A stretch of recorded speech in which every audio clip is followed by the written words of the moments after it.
fico meditando nesse salmo, fico pensando nele. Ele tem me alimentado, ele tem sido uma palavra rema para a minha vida,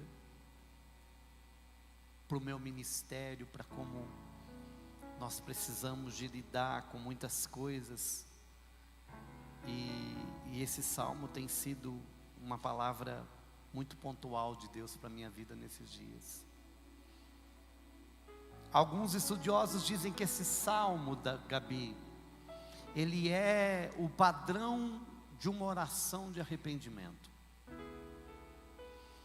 Alguns eruditos dizem que esse salmo é uma revelação de como Deus quer que nos vemos, como Deus espera que tratemos o pecado e o relacionamento de perdão com o Senhor. Quando eu comecei a estudá-lo, eu percebi que era impossível você falar desses salmos num dia só. Então eu quero, de acordo com o que o Senhor for nos dando oportunidade, eu vá ministrando ele com os irmãos.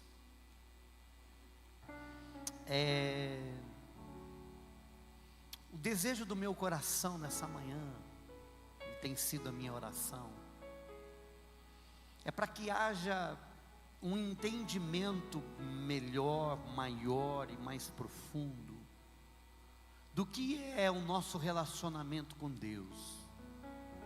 Quem é esse Deus? O que é para Ele perdão? O que precisamos de entender a respeito da pessoa de Jesus, do Pai? Como precisamos de entender o pecado em nossas vidas? E qual é a promessa de Deus? Eu acredito que uma boa parte da igreja ainda não compreendeu isso. Ela não conseguiu alcançar esse nível de conhecimento. Ele precisa de ser revelado. E a minha oração, e o meu pedido nessa manhã, é para que o Espírito Santo, Ele possa me usar como instrumento para estender o seu entendimento daquilo que nós vamos conversar um pouquinho essa manhã. É muita coisa. Então eu vou tentar diluir para a gente se alimentando. Esses salmos, ele foi escrito depois de um confronto. Davi, o homem segundo o coração de Deus, ele é confrontado por um homem, por um profeta chamado Natã. Davi, que havia cometido atos terríveis, que nenhum homem deveria nem deve cometer, principalmente um rei, um líder espiritual como Davi, mas o cometeu, e a Bíblia não esconde isso, a Bíblia revela isso. Davi toma então, esse pecado é um dos pecados conhecidos dentro do arraial cristão e fora dele.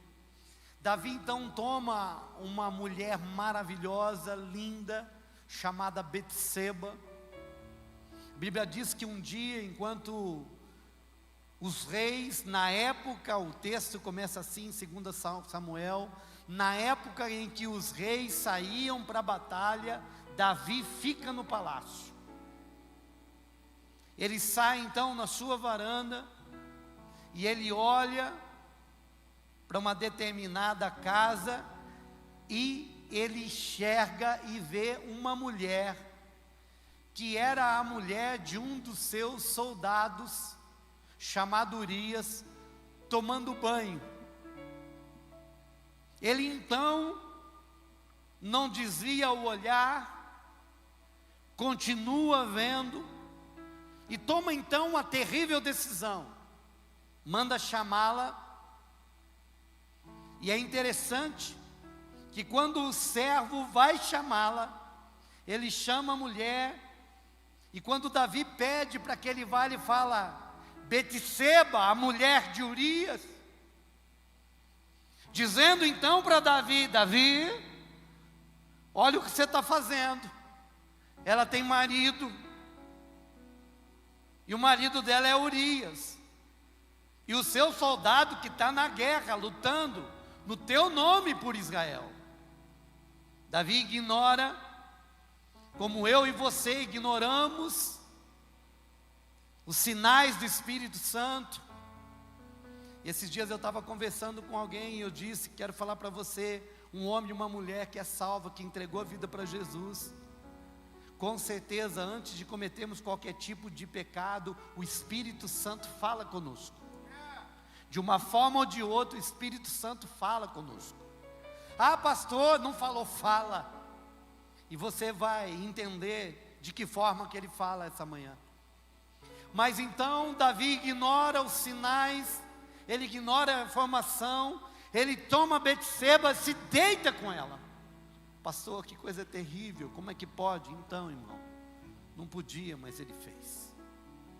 E depois então que ele se deita com ela, ele se apaixona por ela, e naquele exato dia, era o tempo em que Betseba estava ovulando, e ela fica grávida.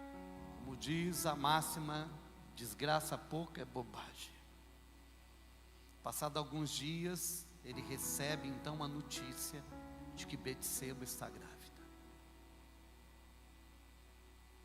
Ele tenta resolver do jeito dele.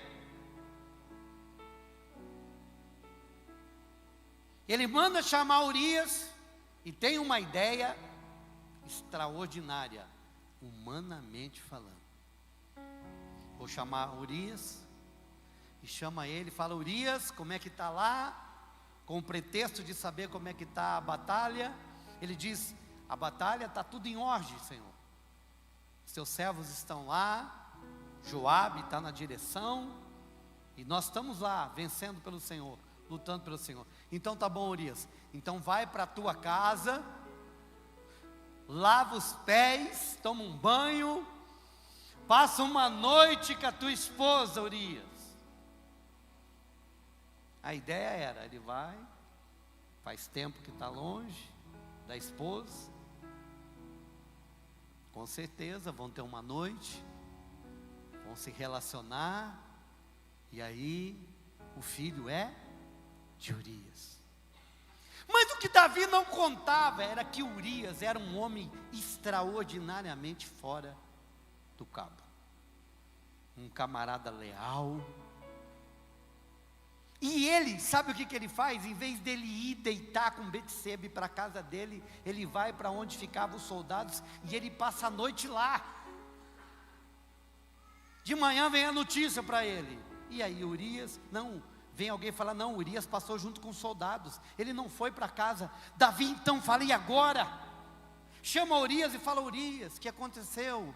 Eu liberei você para ir para a tua casa. E aí Urias faz a seguinte declaração: Senhor, como poderia eu me deitar com a minha esposa, me aquecer na minha cama, enquanto meus amigos e o meu líder Joabe está lá em guerra? De maneira nenhuma farei isso. Davi entende que seria impossível ele continuar com esse plano. E para piorar, Davi então redige uma carta com o próprio punho a Joabe, dizendo assim: Joabe, quando essa carta chegar até você, eu quero que você pegue Urias e coloque ele na frente de batalha, aonde pode haver morte. E quando ele estiver, recue os soldados para que ele morra.